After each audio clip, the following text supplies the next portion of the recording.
Vamos ver agora o tecido ósseo e ossificação. Então, vocês se lembram que o tecido ósseo é característico por a presença do osso compacto, em que o sistema de Harvey ou ósteo é a unidade estrutural do osso compacto. Nós temos um vaso sanguíneo centralmente situado e lamelas de osteócito em torno ao vaso sanguíneo. Então, observa a presença do núcleo do osteócito aqui. Então, eu tenho um sistema de Harvey em torno ao vaso sanguíneo. São 6 lamelas em torno ao vaso sanguíneo. Cada sistema de Harvey, então, tem no seu centro um vaso sanguíneo. Quando eu tenho predominância de osso compacto, eu digo que osso compacto é que eu tenho mais tecido ósseo do que espaços. Então, o espaço aqui é ocupado pelo vaso sanguíneo. E a estrutura, a unidade estrutural aqui seria o ósteo ou o sistema de Harvey.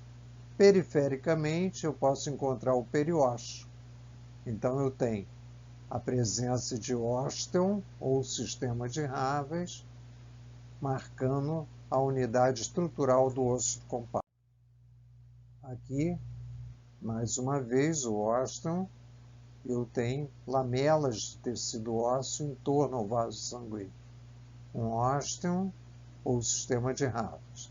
Quando eu encontro um vaso sanguíneo unindo ou um ósteo a outro ósteo, eu percebo aqui o canal de Volkmann. Então, o canal de Volkmann une um ósteo ou um sistema de Harvey a outro sistema de Harvey. Então, a unidade estrutural aqui seria o ósteo, circundado por lamelas de osteócitos, tem esse aspecto de 6 lamelas em torno ao vaso sanguíneo, caracterizando o osso compacto. Quando eu tenho mais espaços vazios do que tecido ósseo, eu chamo de osso esponjoso. Então, o tecido ósseo é o mesmo, mas eu chamo de tecido de osso esponjoso porque eu tenho mais espaços do que tecido ósseo.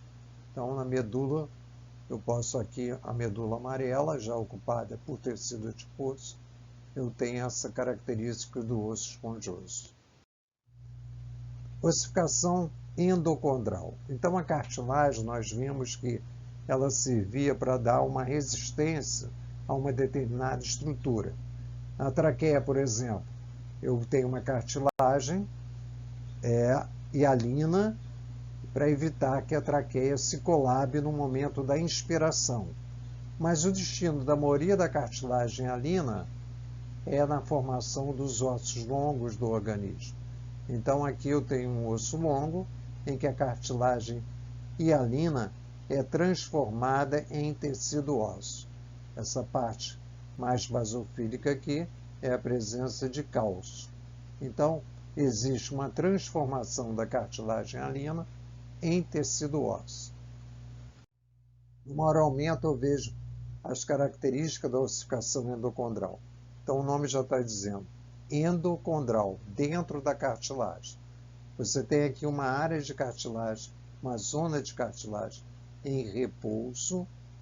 Posteriormente, esses condroblastos vão se multiplicar, formando uma proliferação em pilha de moeda. Olha os condrócitos aqui, lembrando, pilhas de moeda, o núcleo achatado, um sobre o outro.